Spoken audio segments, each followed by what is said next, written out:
Demain, encore une très belle journée au Festival de Cannes avec le film de James Ivory qui représente la Grande-Bretagne en compétition. Cela s'intitule Les Européens, mais rien à voir avec les problèmes électoraux actuels.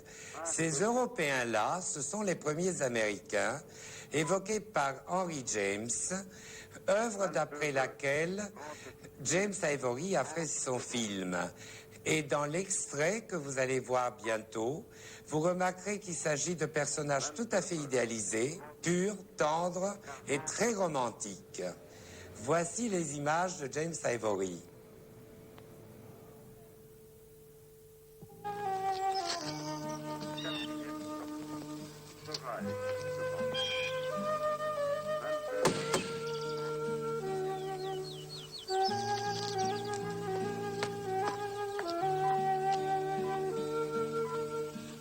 She beheld the most beautiful youth she had ever seen, and as she softly kissed his sleeping brow, she thought what a marvel of beauty he must be when his eyes are open.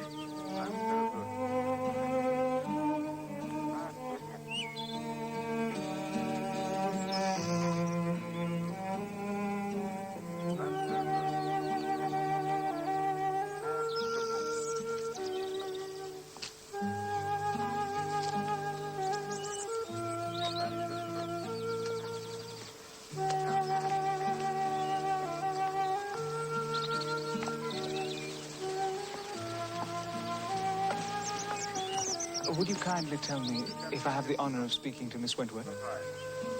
My name is Gertrude Wentworth. Then I have the honor, the pleasure of being your cousin. I had a different plan. I expected the servant would take in my card, that you'd all put your heads together and wonder who I was. I know. I know you come from Europe. Well, you've heard of us then? We knew we had relations in France. Have you ever wanted to see us? Yes. We wanted to see you, so we came. On purpose? Well, yes, on purpose. Won't you come into the house?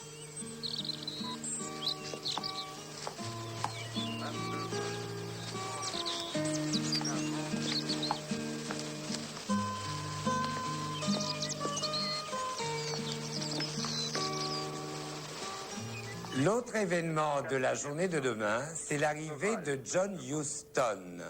John Huston, on ne le présente plus au public français, qui connaît Le Faucon Maltais, qui connaît d'autres films de lui, African Queen par exemple. John Huston est un géant du cinéma américain. Il sera là demain et nous verrons hors compétition un film qui s'intitule Wise Blood et qui est un film sur les prédicateurs. C'est une race à part qui n'existe pas tellement dans notre pays, mais qui pullule dans les pays anglo-saxons.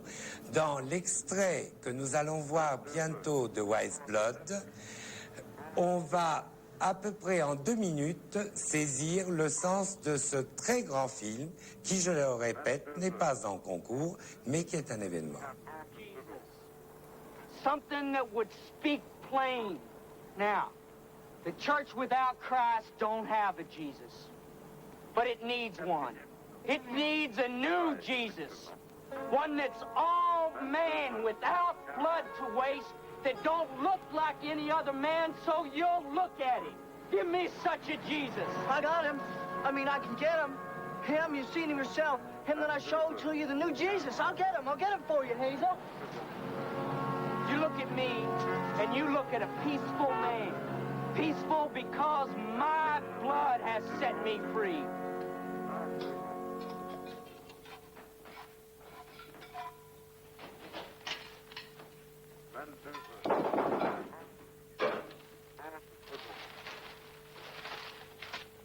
Who is it?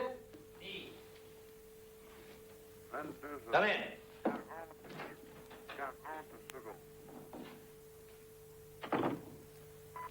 What do you want? If Jesus Christ cured blind men, how come you don't get him to cure you? You blinded Paul. Where did you get them scars under your eyes? Slip in.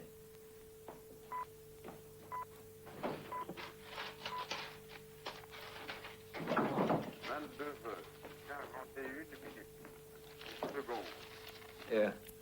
Read that. That's how I got the scars. He done it with lime, and there was hundreds converted. Anybody that blinded himself for justification, I'll be able to save you.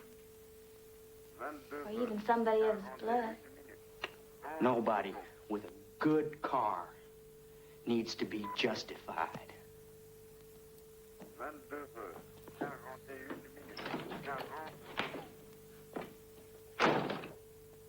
Bastard got away with my clipping. Go get it. Well, you got another clipping, ain't you?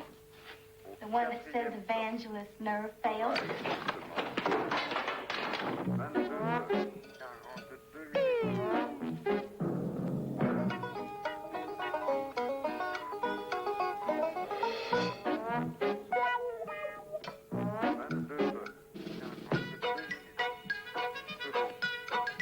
Didier Hautepin, vous êtes à Cannes au festival avec votre premier film Paco l'Infaillible. Mais vous êtes très connu par le grand public qui se souvient sans doute un peu de l'enfant prodige que vous avez été, puisqu'à 8 ans, vous avez fait votre premier rôle dans Moderato Cantabile. Et ensuite, 2-3 ans plus tard, vous étiez la vedette des Amitiés particulières. Alors j'aimerais que vous puissiez présenter votre premier film vous-même. Comment y êtes-vous venu ? Il y avait très longtemps que j'avais envie de faire de la mise en scène. J'ai écrit 2-3 scénarios avant celui-là. Celui-là a eu de la chance et j'ai pu le monter avant les autres. Et c'est l'histoire d'un homme qui a vraiment existé à Madrid au début du siècle, dont le métier consiste à mettre enceinte des jeunes femmes pour qu'elles puissent avoir du lait et qu'ayant du lait, elles puissent se faire engager comme nourrices dans des familles riches. Et c'est un film sur la virilité, sur la virilité vue d'un point de vue un petit peu nouveau, puisque depuis que les femmes se sont penchées sur leur propre féminité, les hommes les ont suivies. Et il y en a certains qui s'interrogent un petit peu sur ce qu'ils ont entre les jambes. La masculine. Oui, sur ce qui les fait fonctionner d'une manière un petit peu particulière des fois. Et j'ai pris ce sujet parce que le personnage qui a ce métier donc tellement bizarre est amené à rencontrer tous les jours de manière très professionnelle des femmes qui l'engrossent, avec beaucoup de pudeur d'ailleurs. Et il a aussi une jeune femme, lui a 45 ans, 50 ans, il a une jeune femme de 25 ans qui est jouée par Christine Pascal. Et c'est un donneur universel. Oui, oui. Mais paradoxalement, lorsqu'il est avec sa femme, il est d'une pudeur encore plus grande qu'avec ses clientes. Et c'est presque un enfant. Est-ce que vous pensez continuer dans cette carrière-là et abandonner l'interprétation ou pas? Non, pas du tout, mais si j'ai le choix, je préférerais ce que je fais en ce moment.